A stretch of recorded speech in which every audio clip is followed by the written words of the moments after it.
Welcome to Crossroad Connection. We're speaking out for those left unheard. My name is David Schuringa. I'm the president of Crossroad Bible Institute and the host of your program. Have you ever wondered what it would be like to get out of prison and to try to find your way in society? If you've never walked that road, you have things to learn in this program. I'd like to welcome our special guest today, Brian Blakely, who is the executive director of Bates Ministry, Bates Christian Ministry, Bates Place Ministries. Bates Place Ministry in Grand Rapids, which is a reentry ministry. Yeah, it's a reentry ministry. That's one of the many things we do under the umbrella of Bates Place. We basically are there for people who are going through a crisis in their lives. So it's not only people coming out of prison? No, it's not only people coming out of prison. The population of people in that area are people who are poverty level or below poverty level. Mm-hmm. So, part of our mission statement is reconnecting individuals to society and family. Well, of course, people who have gone to prison need to be reconnected to society and family. But you have people who are right in the community who are disconnected from society. By disconnected, what does that mean? They're living in the community, so how are they disconnected? Well, in every economic, every level of economic status, there are hidden rules. Like there are hidden rules in the middle class American standard, which is time, showing up for work, the way you carry yourself, the way you. We just know it. We just know it. Yeah. Those are things that a person doesn't hand you a manual and say, "This is what you need to do." Right. Well, suppose I'm operating under a different set of rules. Sure. For survival. Yep. Whether it's in prison or it's I'm in poverty level and I live in the urban community. Yep. I live under a different set of rules. But if I apply Different priorities kind of took over, and yeah. Wow. And if I apply those set of rules to the middle class American culture, if I go into a job Monday morning and apply those poverty level rules to the middle class standard rules, I'm going to fail. Wow, that's interesting because I don't want to get into. I want to stay talk about Bates Place Ministry, but I have a book that's pretty popular called Seven Secrets for Success in the Workplace, and it just simply has the things that middle class folks grew up with, knowing, showing to work up on time, always being positive, giving 110%, Exactly. But what I found is that there's so many people that don't know those secrets. And that's one thing the society owes, I believe, to help people understand the secrets of success, huh? Exactly. And if people are mentored, coached, or they're taught these secrets to success, do they respond? They do respond, but that comes under the umbrella of a relationship, because you're not gonna get too far unless you have a relationship with a person where they can trust you and they allow you to speak into their lives. Let's talk about the reentry portion, because these problems are all exacerbated by a person who's been institutionalized. Yeah. How did you get interested in helping people come in from prison, or as we call them, returning citizens? How did you get interested in that? Well, I've had some struggles myself in the past. In the past, if you look at my record in the past, over 20 years ago, I have 2 felonies on my record. And usually when you get the big F or 2 big Fs on your record, automatically that means disaster. Meaning that some of the career dreams that you had, The doors are closed. Doors are closed. Some of the opportunities that you thought you would be able to have, they're not there anymore. So I went through a period of feeling hopeless. Nothing's going to happen.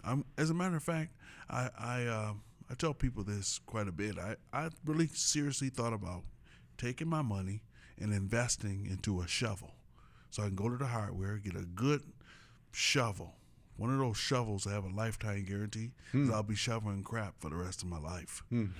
I'll never live close to my dream. Or That's a hard way for a man to live, because we men need a purpose yes, in life, right? Yes. And without that purpose, we're not much good. We get into trouble. That's true. That's true. Identity crisis, not knowing who you are, not walking in your purpose. And I just felt like I wouldn't be able to walk in my purpose. But I had God strategically planted some strong men in my life. Not only were these strong men, there were 3 men who had criminal backgrounds, who are successful businessmen, and they were minorities, so I could really relate to them. Wow. 3 guys, Clifford Washington. I know Cliff. He's been on our program. There was Ron Jimerson Okay. and Ben Rosa. Okay. And these guys were professional guys. They, Cliff works for Pine Rest. Right. And Cliff has 2 master's degrees. He did time in prison. You have Ron Jimerson, who was the human resource executive director of Cascade Engineering. He's done time in prison. Ben Rosa, who worked for Hope Network, he did time in prison. And I looked at these guys, listened to their stories, took in their encouragement, and I thought to myself, what is my excuse? If they can do it, I should be able to do it. These guys were just like me, no different. Right. So that gave you a lot of hope. It did. It gave me a lot of hope. It made me look towards the future, and it made me look towards becoming who God created me to be. After the break, I want to talk about what you do for people who are re-entering society and what Bates Place Ministry does, because I think people will be surprised at the other things that they need. But before we take that break, I just want to say the fact that you served yourself must give you some amount of credibility with the men you're working with. Yes. First thing they look at is can he relate to what I'm really dealing with? Yeah. And sometimes I have to swing my office door closed and I say, listen, I know what you're dealing with. I know the pain. I've been through it. I've had many doors slammed in my face. You may have done the things people say you've done, but you're not who they say you are. Okay, we're going to talk then about how they get their help, and we'll be right back after this. Did you know that 750,000 people are being released from prison every year? They are returning to our communities and neighborhoods, and most will return to a life of crime.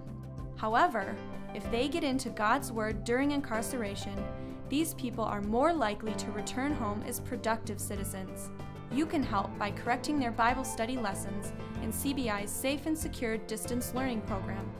For more information, go to cbi.fm on the web. Welcome back to Crossroad Connection. My name is David Schuringa, the host of your program. We're talking about reentry today with someone who really has a lot of knowledge and experience in it. It's Brian Blakely from see if I get it right this time, the Bates Ministry. Bates Place Ministry. Bates Place Ministry. See, actually, every time I screw it up, we repeat it, and that way they get it better, Yeah, right? there you go. We'll have it on the screen, too. Bates Place Ministry, named after a street in Grand Rapids. Yes. For those of them that are not around here. Okay, last segment, we talked about your own experience, but now we have a segue into the fact that you're working with these men, and they are... they respect you because you've walked a mile in their shoes. So what kind of programs does Bates Ministry provide for these men? Well, we have a support group. That's the first thing that we do. We have a support group. It's called CLEAR. And that particular support group is run by Grand Rapids Police Department.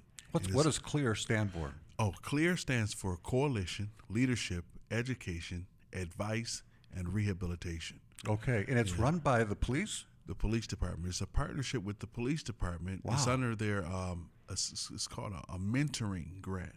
And so what happens is every Thursday at 11 o'clock from 11 to 1, we have up to 35 to 40 men who've returned from prison, and they're sitting down and we're having lunch and we're talking about topics and different things they may deal with being here on the outside here with a couple of police officers.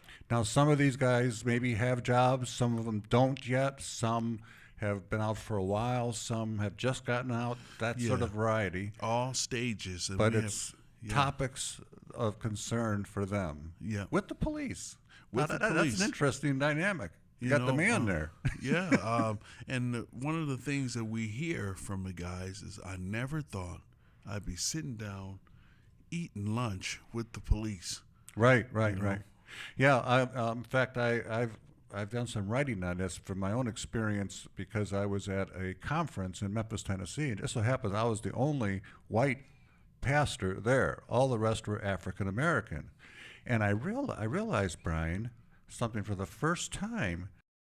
This great divide. How they talked about law enforcement and how I felt about law enforcement. I don't want to expend the time on this, but this must be something that they go through maybe in a reverse way, because those pastors, they saw law enforcement as the oppressor. And it sounded like stories my mother-in-law used to talk about in Nazi-occupied Europe. I, as part of the privileged society, has always seen law enforcement as my friends because they protect my stuff. Yes, yes. So that's a whole different mindset. But now I'm hearing your guys are coming to another perspective on it. Like, oh, maybe these are not the oppressors anymore for me. Maybe these can be my friends. Am I close? Yeah. What happened?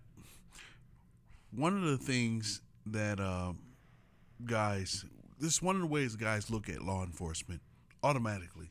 It's like oil and water. You don't mix the two together. There's no way in the world I'm going to sit down and have lunch or drink coffee with a police officer. They have a different thinking when it comes to police officers. But when we get in these meetings, they get to know the police officers and understand this is a person just like me. They have the same emotions and feelings just like me, and that this person really, truly cares about me and wants to help me. So, but they do come with their warts too. I mean, sometimes policemen can be a little bit, power happy and stuff, yeah. right? Oh, yeah. And we all come to the table with our warts. And we talk about that stuff. No kidding. We have a retired Lieutenant Ralph Mason, who's a part of Clear, and sometimes, the guys have to tell him, Ralph, you need to stop with all that police stuff. Come on now. Be real. Just, be real. So, we keep each other balanced. Yeah. Oh, yeah, because you can. It's almost like an AA meeting. You can just call a spade, and there. So you have these meetings, and you're talking about things like work ethic. Yes. You must be talking about things like addictions. Addictions, work ethics. We talk about things like how you treat women. So family issues. Family issues. Yeah. Because what I have found is that 80% of our students didn't have the consistent presence of a father in the home, and the mother sometimes had serial relationships, and the homes were kind of like chaos 24/7. Yeah. So many folks don't understand what is a normal biblical family and how it should operate. Am I right? You're totally right. When you talk to someone who's never really experienced a healthy household, Stable household, they'll tell you, you know what? You see that mess on TV, maybe the Brady Bunch or the Cosby Show, but that's not real. That's not what I ever dealt with. No kidding. Yeah. So they don't see that maybe as a model, but they just see it as show business. It's show business. That's not real. That's nothing I ever experienced. Yeah. So we talk about those kind of things. And the group, it keeps it real. When I say keep it real, it can get pretty rough in there, because if you, out of love, if you come in there and you say, wow, I did this much time in prison, I got out, and I didn't get this, and this happened, and that happened, right away they'll stop you and say, hold on. Part of being a man is taking responsibility. What about the people that you affected? So let's take responsibility first, because you're not gonna come here and play your violin. Now we understand there's things that we need to help you with. We're gonna walk along with you, but at the same time, you need to take responsibility for what happened. It needs to be some reconciliation, and we need to move forward. But that's how you become a better man, taking responsibility first. Wow. This is amazing stuff. Especially, I feel like we're just hearing it firsthand. I have something I want to share with the folks before we go to our next segment. But I want to talk more about the details of some of these areas that you talk about. Like, what are you trying to teach them about work, for example? And overcoming addictions, and a little bit more in that area of the family. I think we got a lot to talk about. And before we get back to that, what I have, and I guess it's by God's providence, this is my latest book that just came out yesterday. And it's called 7 Secrets for Kicking the Habit, a holistic approach to getting your addictions under control. Some of you may remember a couple years ago, I wrote a book called 7 Secrets for Success in the Workplace. And that seems to have been received quite well. And so I'm hoping the same thing with this, because a lot of people struggle with different kinds of addictions.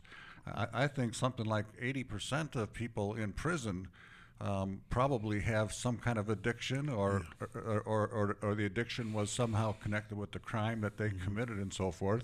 But that's not just true for people in prison. People outside of prison, people middle class homes, upper class homes, wrestle with addictions. I talk about drug addictions and alcohol addictions, but I also talk about shopaholics. I talk about video game addictions. There's all kinds of ways in which certain things can begin to overcome you and rule your life and ruin your life as well as your family. So what I want to do is I want you to get to know this book, and the first 10 people that email me, david@cbi.tv, david@cbi.tv, will send you out a free copy. There's this book. There's also a study guide in the back for individual or group study. If you are looking to overcome addictions, or if you know someone who needs some help to overcome their addictions, I'm really hoping and praying that this book will help you. I don't have any kind of financial reward for it. I don't get royalties for it. Anything we do get, it just goes back to helping people in prison and help people reenter society. So take a look at this book, 7 Secrets for Success for Kicking the Habit. That's a book your guys would probably like, huh? Oh yeah, that could be pretty interesting for them. Let's talk about then. Well, I don't want to make sure I'm not missing anything. Are the meetings, those 2-hour meetings, is that the main thing, or what else do you do? Well, we and then Bates Place during our normal hours of operation, which is Monday, Tuesday, Wednesday, and Friday, from 9 a.m. to 4 p.m. It's a drop-in center. Drop-in center meaning you can come in, get a cup of coffee. We have a coffee bar. We have a assortment of different pastries, but the place is set up like a coffee shop. Coffee shop setting, has a sofa, has a television with some furniture. We have a free phone service, so if you need to use a phone, you need to fax or make copies. We have a computer room.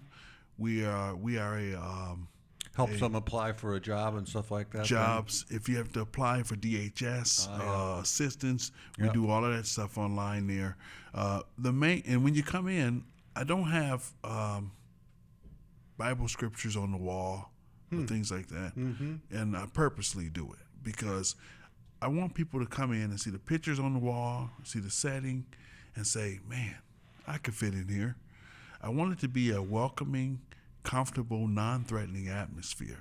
They don't need to come in like they're going to be coming to church and getting a sermon. They probably heard that growing up, and there you go. They got that. And I do it for a reason, because what I want is I want people to come in and feel comfortable and accepted, regardless of what they believe or where they came from. Unconditional acceptance. Unconditional acceptance. And I want them to, if we're gonna do Bible study, we're gonna do Bible study with the way we carry out our lives and the way that we react to the people, the way we engage the people, so they can see Christ in us without us quoting scripture or them seeing it written on the walls. You spent time in prison. Well, I went to jail a long time. I didn't go to prison. Okay. And that was by the grace of God, because if you look at my crimes, Because those felonies. they were definitely, one of them would have sent me to prison. But by the grace of God, I didn't go to prison. I just went to jail I did a nice little stretch in the county. Let's just talk about that to set us up for these guys that are coming to Debates Ministry. What, if anything, can you extrapolate from your experience? Does that time of incarceration, what does it do to a man? Well, one thing it does is it takes you away from your family. Okay. Now, and this is another thing that we talk about in our groups. When you're away from your family, when you come back, a lot of times the dynamics have changed. They've moved on sometimes, right? Yeah, our experience has been that, in the beginning, the church and the family will, they'll try to visit, they'll support, but then after a while, they just kind of have to move. Yeah. They move on. Yep. They move on, and things change. I mean, especially if you have kids, that son or that daughter, they don't look at you the same. You have to rebuild that relationship and establish a relationship all over again. A lot of times you have guys that come back and they say, well, I was daddy when I left, and I'm daddy now when I come back. You can't just jump back into that position. Start laying the law down. No, you can't. Because right away they say, where were you? Okay, so that's one thing. When you're locked up, the family ties become severely threatened. Mm-hmm. What else happens to a man there? Well, getting out, that's the part I can really relate to, because now you have these infractions on your record. Getting a job is really hard. It can be really hard, especially if you don't have people advocating for you. Right. When you go in and are you thinking about that when you're incarcerated? Like, am I going to get a job out there? Because you've seen other examples where guys just struggle with it. No, you don't think about it. Okay. What you think about is, I've changed my heart, my mind. Everything is different. I have new goals and ambitions. When I get out here, I'm going to hit the ground running. Things are going to be different. Different. Yeah. But when you get out here, they forgot to add into the equation life and society. Society is not, a lot of times, it's not ready to accept you. Oh, no. So you go through a lot. And what happens if you don't have a backup plan and a really good support group around you, surrounding you and walking with you, you go back, you revert back to the things that got you incarcerated. That's before. the path of least resistance, right? Yes. When you've hit a wall, Yep. It becomes the only way to go. Yeah. And this will be the last question in this area, but a person who is incarcerated, how do they feel treated? Is there like a lot of respect shown them and by prison authorities and all that kind of stuff? Not that we're going to say anything bad about prisons or jails, but just how do they feel? While they're there, or when they get out? While they're there. Well, while they're there, they say they feel like animals. Me myself, when I was in jail, I felt like a second class or third class citizen. You're told. So the self-respect is pretty low. Yes, yes. You're told what to do, basically for everything.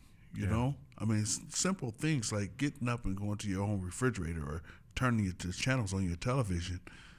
They are, you realize they're a huge privilege because you can't do those kind of things. Yeah, yeah. And this seems to me, and this would be a whole nother program, is what's called kind of an institutionalization. And so the guys, when they get out, it's difficult to make decisions, good decisions, right? Because the idea, that the decision-making process has been kind of stripped from them. Well, you do make some decisions while you're in there, but think about this. While incarcerated, however long it was, I've lived under a certain system. I had certain rules, certain things that I did, certain things that I didn't do, and I that's what I lived by, and I was successful doing it. Well, now I'm coming out, and I'm back into a middle class American society, and I apply these same methods to living out here, and I fail. You see? Yeah. Oh, yeah. It's like going to a different culture. Exactly. Exactly. And everything is different. How is the church doing with people coming out of prison? Overall, here's the church is doing a lot better as far as being more accepting and walking with individuals who are coming out of prison. The newest thing that the churches are forming or getting together is policies for criminal sexual conduct. Individuals right. who had I've heard a lot of that. So, because like, okay, here's a sex offender. We want to embrace them, but how do we do that? Exactly. And there's been some churches who basically, without coming out and just saying it to them, everything outside of saying it is telling them that we don't want you here. Sure. And then there's too many looking for, a middle class couple with 3 cute little kids and and a bank account. Exactly. There you go. And so navigating through this with my own church, and getting policy. We have to have policy. And one thing that we did is we reworded a lot of the words in the policy because they're convicting, like you were this or you are that. That's not what you are. But you were convicted of this crime. And we understand that not only were you convicted of the crime, if we don't want to put you in a position of failure, so you can set you up for failure. We want to set you up for success. So when we say we create a safe zone, we tell them we're creating a safe zone for you as well. We want you to be able to live in purpose without running into these problems or snares in the road, and we want to make sure that they're not there. That we're walking alongside you the best way that we can. We try to be sensitive to the way that we present it to them, so it's not like they're second-class citizens again. Yeah. Well, we're going to take one last break here, and after the break, I'd like to tell folks how they can get involved in your ministry, if that's okay. Yeah. All right. We'll be right back. Crossroad Bible Institute is a nonprofit organization that relies on financial donations from faithful supporters. These donations ensure that we will be able to continue offering services to people in prison to bring them the truth of God's Word. To make a tax-deductible donation or to find out more ways to help, please visit us at cbi.fm on the web. Welcome back to Crossroad Connection. We've been having a very, very interesting program here today talking about prisoner reentry. And Brian, you've brought up some wonderful, wonderful things that I think that really opened our eyes, and there's so much more I know that your ministry does. But How can people get involved? The name of the ministry is Bates Place Ministries. Bates Place Ministries, and you help people who are coming out of prison, the marginalized and detached in society. You have meetings, you have stuff with the churches. First of all, could you guys use financial support? We can use a lot of financial support. One of the things there's been a lot of money or funds from prison reentry that have been cut this year. That have been cut. Yes. Yeah, we won't get into why that's happened, but that's right. For a while there was some money being pumped into this, but that's been cut back. 38% across the board. Okay, so if people want to donate, they can donate, and we'll have the information on the screen. And you have a website. Yes. What is that website? It's batesplacegr.org. batesplacegr.org, and they can get all the information they need to know about your ministry. Yeah. Are there other ways that people can get involved? Are there volunteer opportunities? There are lots of volunteer opportunities. Again, you can check with us, give us a call, or go to the website. There's an area where you can write in questions, and we're pretty good at getting back with you. If someone out there knows somebody who is about to leave prison or who has left prison and is struggling, or someone who's on the margin of society, is there a way they can get them connected with you? Yes, definitely. How would they go about doing that?